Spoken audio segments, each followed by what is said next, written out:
Alexander the Great conquered the world at the age of 25, and you think you are too young to start that business or work on that dream or be successful at the age of 18 or 20.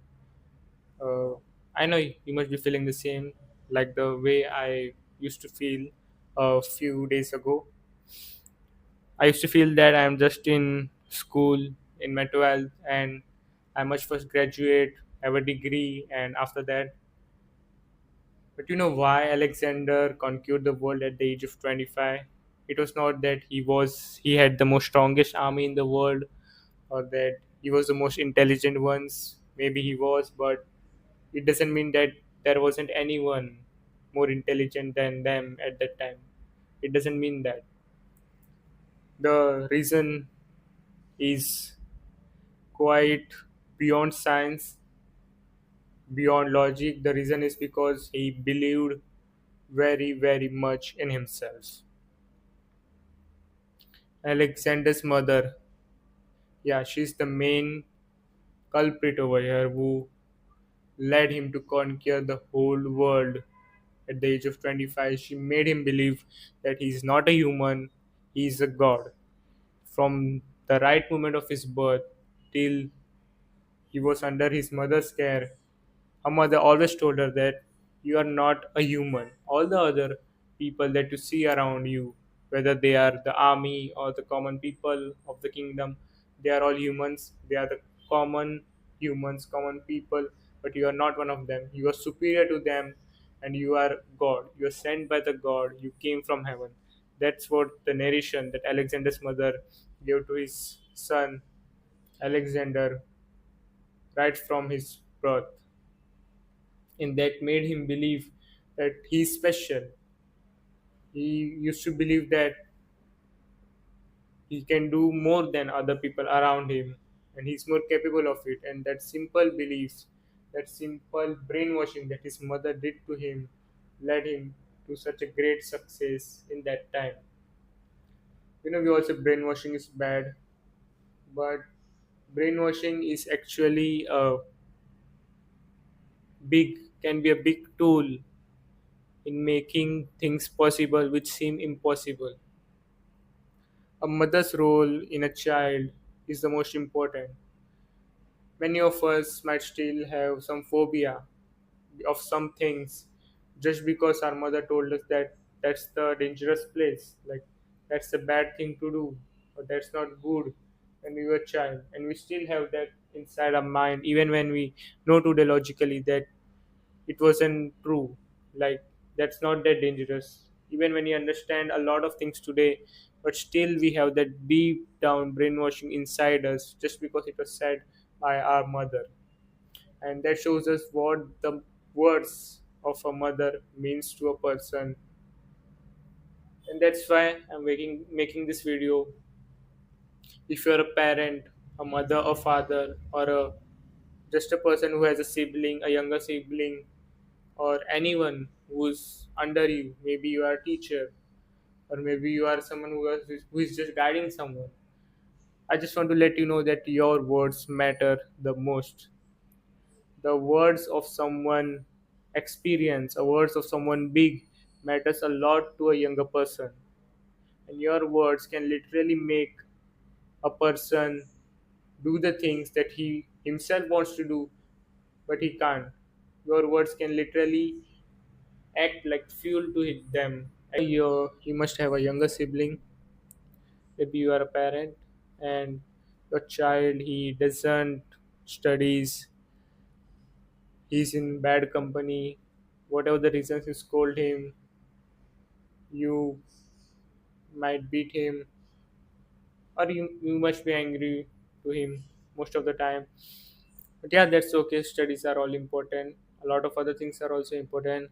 But I just want to let you know that just never make them feel that they are failure. Just never do this to them. You might scold them, whatever you do. Just in simple words, just don't break their confidence.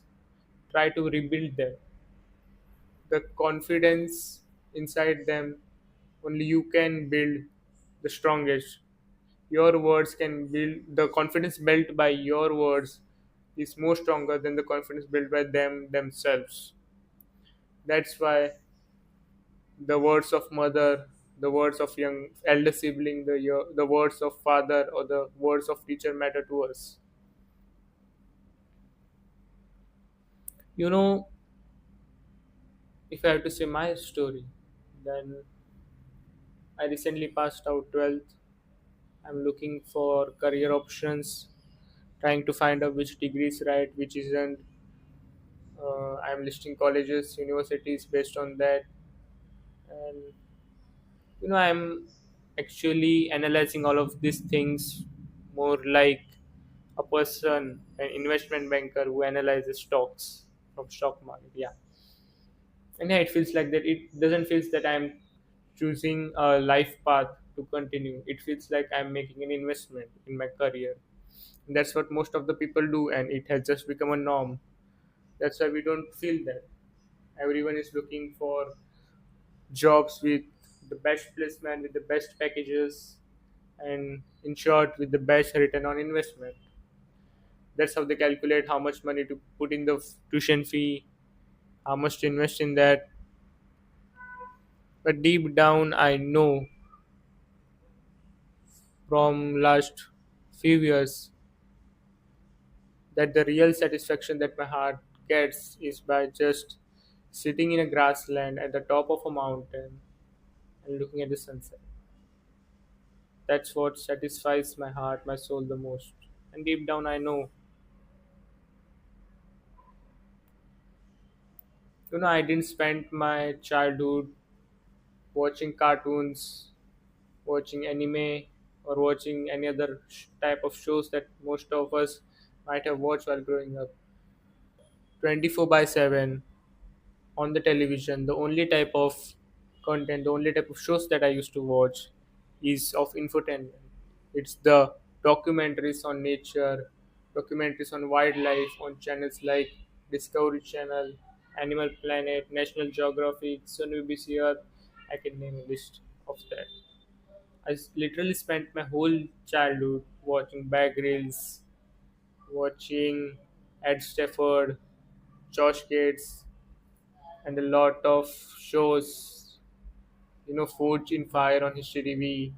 There was this series on a tiger based in India. The tiger's name was Machli. It used to telecast on History TV 18, and the series documented the life of the tigress from birth to death. And I literally watched that for for 2 to 3 years, the whole series. And still, even if I get bored by watching on my smartphone, and whenever I go on the TV, I don't put on news, movies, or sports. I hate sports. The only thing that I watch on TV even today is this the field of watching a crocodile hunting a deer in Masai Mara, Kenya. That's what I watch.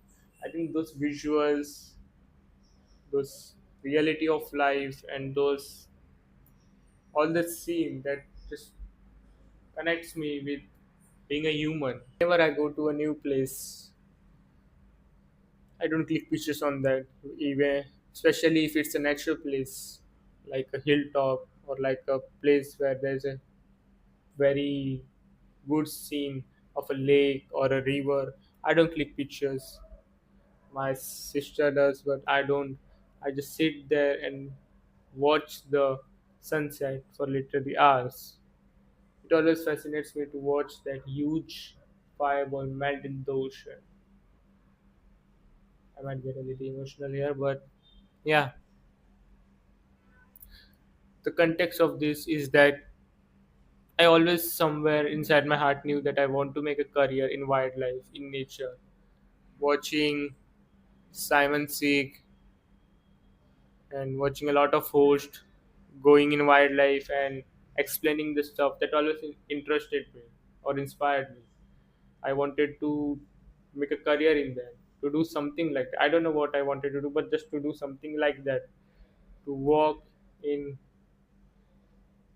Serengeti National Park of Africa and explain that this is happening over here, the wilderness gathering. That's what I wanted to do. But I killed that. Yeah, that just somewhere inside me got buried 4 to 5 years ago. When I passed my 10th, I had to choose the stream. I choose the one which will get me the most return on investment. And still, while choosing a degree, I am thinking with the same lenses.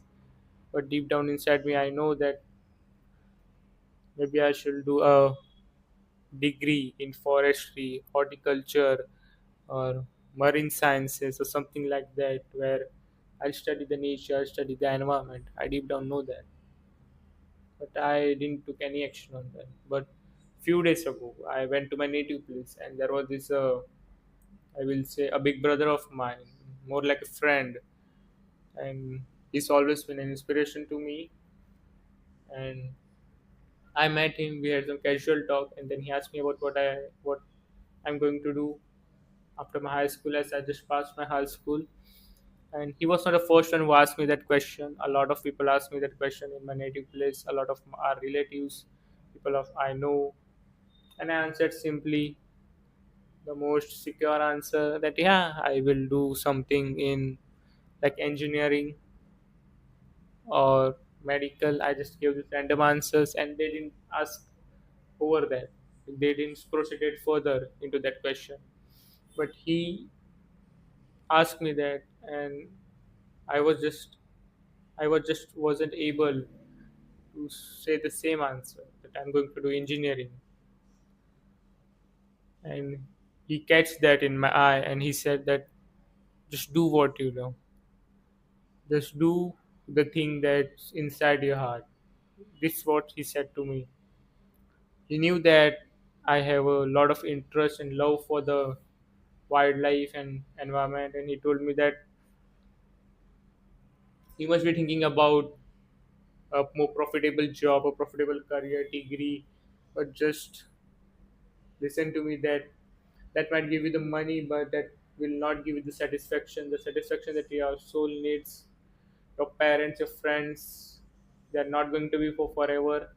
Your parents will die, your friends will go away, and at the age of 60, 70, you will be alone left with yourself in your bedroom, and you can't walk, and you will be in a wheelchair. And even for drinking water, you might need your daughter to help you. That's the time when you look back at your life, and you'll think that I didn't satisfy my soul. I didn't followed my heart. And that's the most regretful and the worst feeling that you will ever have. Because that time you won't be able to walk. You won't be able to go anywhere. You'll be just in your bed, laying there with your medicines and prescripts. He told me that you love wildlife, go try in it. Just getting a degree doesn't mean it's your whole life. You can change later, but whatever the decisions you make in your life, follow your instinct over intellectual. Or yeah, the intellectual does matters, but don't give it more preference than your instinct. Yeah, the instinct should always be the first priority in making your life decisions, because that's what matters the most. With intellectual you show, but with instinct you feel.